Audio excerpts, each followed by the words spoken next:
Hello everyone, welcome back to my channel. So today I am going to discuss important articles from the Hindu newspaper. So first article is related to Iran targets commercial ships. So first point is Iran attacked a Thai flagged cargo ship MV Mayuri Nari while it was passing through the Strait of Hormuz, a key global oil shipping route. तो Iran ने attack किया है एक Thai flagged cargo को जिसका नाम था MV Mayuri नारी while it was passing through the state of Hormuz. जब वो पास कर रहा था through the state of Hormuz, जो कि एक ग्लोबल ऑयल शिपिंग रूट है, एक important significant global oil shipping root है, तो उस टाइम ईरान ने उस पर अटैक किया जो एक थाई फ्लैग कार्गो शिप था जिसका नाम था MV मयूरी नारी। Second point, the ship was heading towards Kandla port and the attack cause fire on a vessel. 20 crew members were rescued while 3 were reported missing or trapped। तो ship था वो किस तरफ जा रहा था, was heading towards Kandla port, मतलब वो कांडला टूवर के पोर्ट्स वो हेडिंग कर रहा था, वो जा रहा था और उसको अटैक किया गया और जिसकी वजह से उसमें फायर लग गई ऑन द वेसल, जिसमें 20 क्रू मेंबर्स को बचा लिया गया, मतलब उनको रेस्क्यू कर लिया गया है, जबकि 3 वर रिपोर्टेड मिसिंग और ट्रैप्ड, मतलब अभी तक 3 वो मिसिंग है, उनको रिपोर्टेड मिसिंग और ट्रैप्ड, अभी तक वो फंसे हुए हैं। Third point, the attack occurred in between escalating conflict involving Iran, the United states, the Israel, which has increased military tension and threats to maritime trade routes in West Asia। तो जो attack हुआ है वो कब हुआ है, वो हुआ है इन बिटवीन एस्केलेटिंग, जो बढ़ता जा रहा है conflict involving Iran, United states और इसराइल के बीच में, जो हैज़ इंक्रीज कर रहा है मिलिट्री टेंशन और थ्रेट्स, एक तरफ का खतरा, to maritime trade routes in West Asia. Fourth point, the ministry of external affairs strongly condemned the attack and stated that targeting commercial shipping and civilian crew members is unacceptable। तो जो हमारे India के जो ministry of external affair हैं उन्होंने इसको बहुत ही strongly condemned किया है और बोला है कि जो अटैक है वो जिसमें टारगेट किया है कॉमर्शियल शिपिंग और सिविलियन क्रू मेंबर्स को, वो अनएक्सेप्टेबल है, मतलब हम उसको एक्सेप्ट नहीं कर सकते, इस तरह की हरकतें अनएक्सेप्टेबल हैं। Point, the Strait of Hormuz is strategically important because of about 20% of global oil and major LNG shipment pass through this route, making any disruption a major global energy risk। तो जो straight of Hormuz है वो strategically बहुत important है because उसका about मतलब 20% जो global oil और मेजर LNG शिपमेंट इसी रूट से पास होकर निकलता है थ्रू दिस रूट, जो उसको अगर किसी तरह की डिस्रप्शन इस रूट में आती है तो ये एक मेजर ग्लोबल एनर्जी रिस्क बन जाता है। 6 point, due to attack on ships in this region, global oil prices surged sharply with Brent crude oil approaching around $100 per barrel, reflecting fear of supply disruption।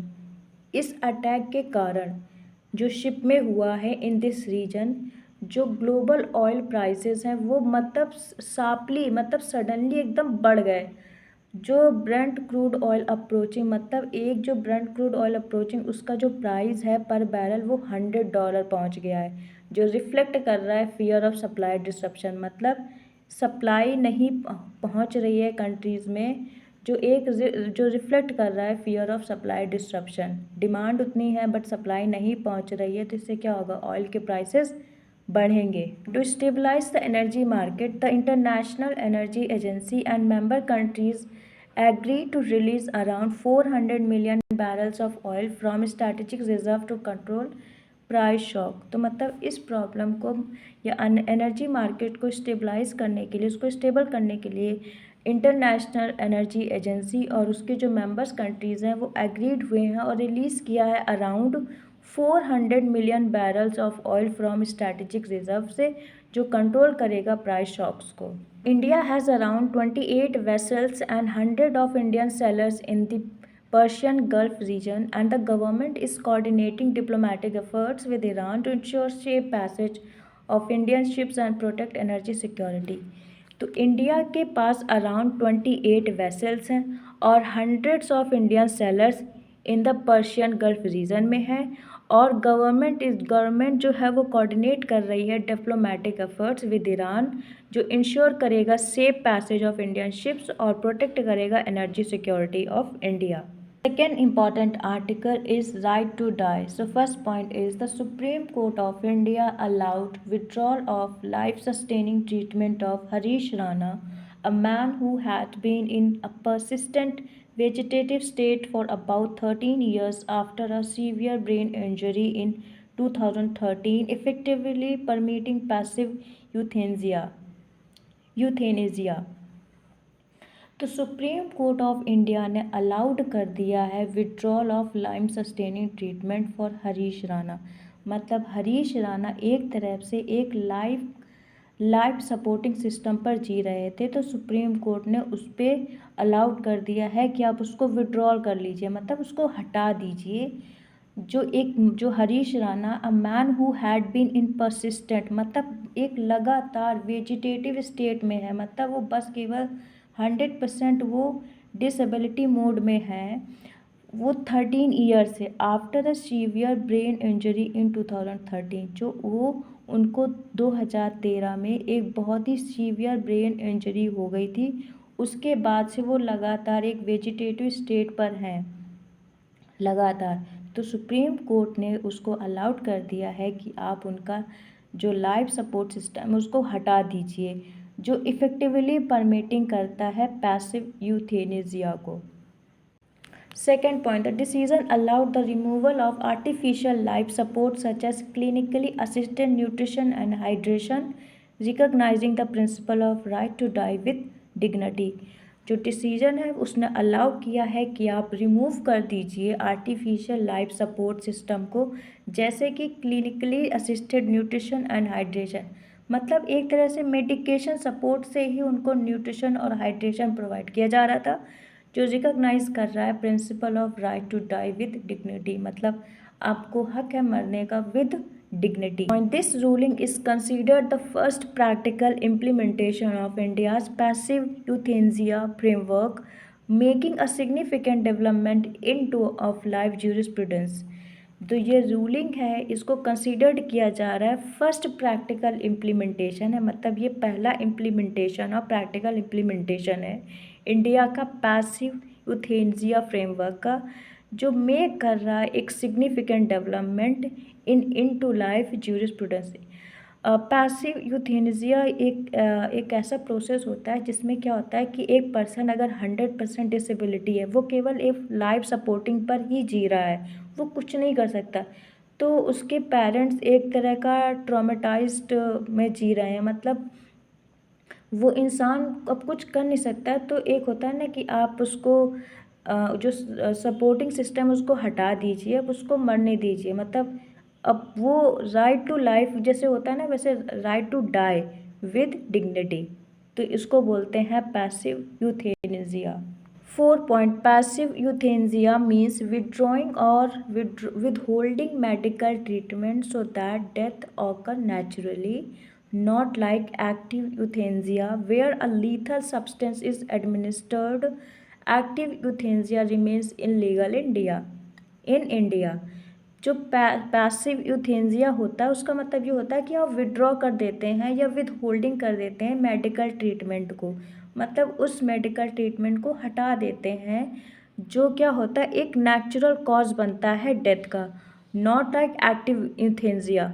मतलब ये active euthanasia के लिए ऐसा नहीं होता है जहाँ पे एक लीथल सब्सटेंस इज़ एडमिनिस्टर्ड. मतलब लीथल सब्सटेंस इज़ एडमिनिस्टर्ड मतलब क्या होता है, मान लो कोई भी ड्रग्स या एक ऐसी जो टॉक्सिक होती है या पॉइजनस होती है जो आप बॉडी में इंजेक्ट कर देते हैं, उसके अंदर डाल देते हैं, तो ये इलीगल माना गया इंडिया में. उसको बोलते हैं एक्टिव यूथेनेसिया, जो एक लीथल सब्सटेंस को एडमिनिस्टर्ड करते हैं. तो जो एक्टिव यूथेनेसिया हमारी कंट्री में इलीगल है, अभी तक है. 5 point, the judgment is rooted in earlier Supreme Court precedents such as the 2011 Aruna Sangbok case and the 2018 Common Cause case, which recognize passive euthanasia and the concept of living wills or advanced medical directives. जो judgement है ये पहले भी इस तरह के judgement आए हैं, rooted in earlier supreme court president, मतलब पहले भी सुप्रीम कोर्ट के कुछ प्रेसिडेंट थे, जैसे such as the 2011 Aruna Shanbaug case और द 2018 कॉमन कॉज केस, जहां पर विच रिकॉग्नाइज्ड किया गया था पैसिव यूथेनेसिया को और the concept of living will और एडवांस मेडिकल डायरेक्टिव को परमिट किया गया था। 6 point, the court emphasized that allow the patient to die was not abandoned but an act of compassion and respect for human dignity, considering the irreversible medical condition and prolonged suffering of the family। तो court ने emphasise किया है जो हमने allow किया है patient को मरना, to die was not abandonment but एक ही एक्ट ऑफ कंपैशन है और रिस्पेक्ट फॉर ह्यूमन डिग्निटी के लिए, जो कंसीडर कर रहा है इरिवर्सिबल मेडिकल कंडीशन को और prolong suffering of the family. मतलब हम इसको इसलिए प्रोवाइड कर रहे हैं कि जो मेडिकल कंडीशन है वो इरिवर्सिबल है, मतलब वो एक लाइफ सपोर्ट सिस्टम पे जी रहे हैं और फैमिली को भी एक सफरिंग है, prolong suffering of the family, और उस पर्सन के लिए भी है कि वो कुछ नहीं कर रहा है, बस ऐसे पड़ा है, उसकी ज़िंदगी में कुछ नहीं है, तो एक तरह की उसको डिग्निटी मिलनी चाहिए, right to die with dignity. तो कोर्ट ने इसको इस तरह से कहा है। 7 point, the court also urged the central government to consider framing a comprehensive law on passive euthanasia, as current rules largely rely on judicial guidelines rather than detailed legislation। तो court ने central government से अर्ज किया है कि आप consider कीजिए, इसमें फ्रेमिंग कीजिए, एक कंप्रहेंसिव लॉ बनाइए ऑन पैसिव यूथेनेसिया, जो अभी इस समय क्या है कि करंट रूल्स लार्जली किस पे रिलाई है, ऑन जुडिशियल गाइडलाइंस पे, रैदर दैन डिटेल लेजिस्लेशन, मतलब एक डिटेल लेजिस्लेशन लॉ बनाइए इस पर, ना कि आप केवल रिलाई होइए जुडिशियल गाइडलाइंस पर। 8 point, the ruling has renewed national debate on ethical, legal or medical aspect of end-of-life care, highlighting the need for clear procedure involving medical boards, family consent and judicial oversight। जो ruling आया है उसने renewed कर दिया है, मतलब फिर से डिस्क्लोज कर दिया है एक national debate on ethical, legal और मेडिकल एस्पेक्ट में because of end of the life care, जो हाईलाइट कर रहा है the need for clear procedure. मतलब क्या है, हमको एक क्लियर प्रोसीजर चाहिए इन दिस मैटर, जो इन्वॉल्व कर रहा है मेडिकल बोर्ड्स को, फैमिली कंसेंट को और जुडिशियल ओवरसाइट।